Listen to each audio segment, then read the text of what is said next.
If your houseplants could talk, they'd probably be screaming right now. I'm not thirsty every day.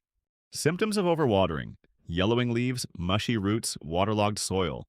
Finger test. Stick your finger 1 to 2 inches into the soil. If it still feels damp, don't water. Most tropical plants like the top inch to dry out first. Moisture meters. Stick the probe halfway into the soil near the roots. If it reads 3 to 4, it's time to water. Check multiple spots for accuracy. Breathable pots. These let excess moisture escape and prevent rot. I can't see the sun. Symptoms of low light: leggy growth, slow or no new leaves, loss of color variegation.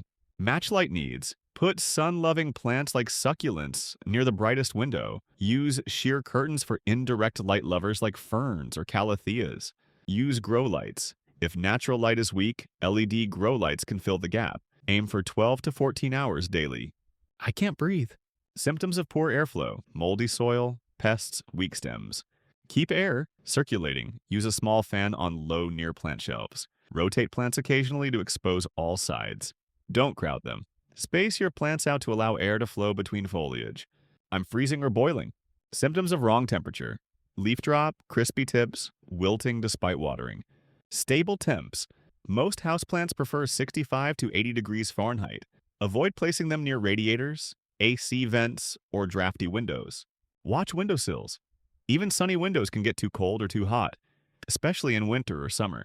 My roots are suffocating. Symptoms of wrong pot or soil: stunted growth, roots growing out of the drainage holes, constant dryness or sogginess.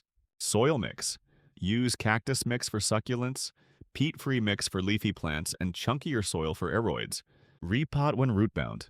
If they circle the bottom or spill out, move to a pot 1 to 2 inches bigger. Drainage is a must. Always use pots with drainage holes.